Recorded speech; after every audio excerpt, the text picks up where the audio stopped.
a lot of martial arts, specifically kind of boxing, kickboxing, Muay Thai, is they do insane amounts of core conditioning, which seems to have a massive carryover to Yes. Cali. I met a kickboxer who trained for like 4 or 5 years. He said he learned front lever like in a day, basically, because from all the core condition, he could just hold his body in a straight position. Yeah, I agree. Lots of core and cardio. Cardio is so important for calisthenics. You have no idea. And I just want to touch up on this because what I've learned, what distinguishes the French guys from the British reps guys, they do shit ton of cardio.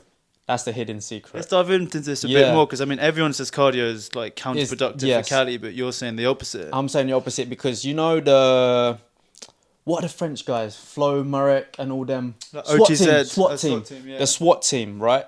So Jihadu went and trained with them in Paris and they told him that they do cardio at least 15k a week.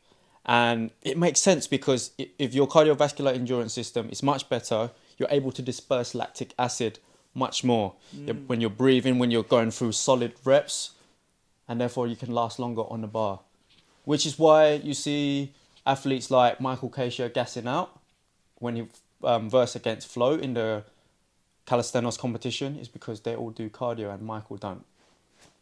It's such a good point because like we talked about some of the competitions we've been in, and obviously Coliseum or Coliseum in April. I was fasting, obviously you weren't.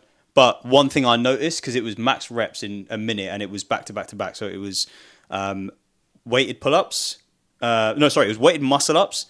Then it was weighted pull-ups and then it was dips. And one thing I realised is if you're doing AMRAP and you don't have that cardiovascular endurance, you're screwed. And I felt it. Do you remember like how gassed we were afterwards? I mean, I think that's why I love wearing a Fitbit or any like smartwatch, because it's really good to be able to bring your heart rate down in between sets. I think a very good indicator of your cardiovascular system is in between, say, banging out 20 pull-ups or something which is very excessive. Yeah. If you can get your heart rate down as quickly as possible, very good.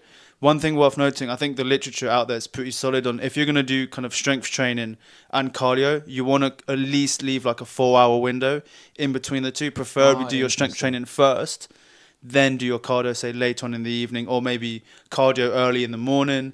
Because the reason, I think the science shows that if you do cardio straight after, it can actually result in a diminishing effects for muscle growth and strength gain. Right. So that could just be something that's worth. I mean, I doubt you're not going to lose all your gains if you go for a 2K run after your workout, but I think that could be a good protocol, maybe splitting those two out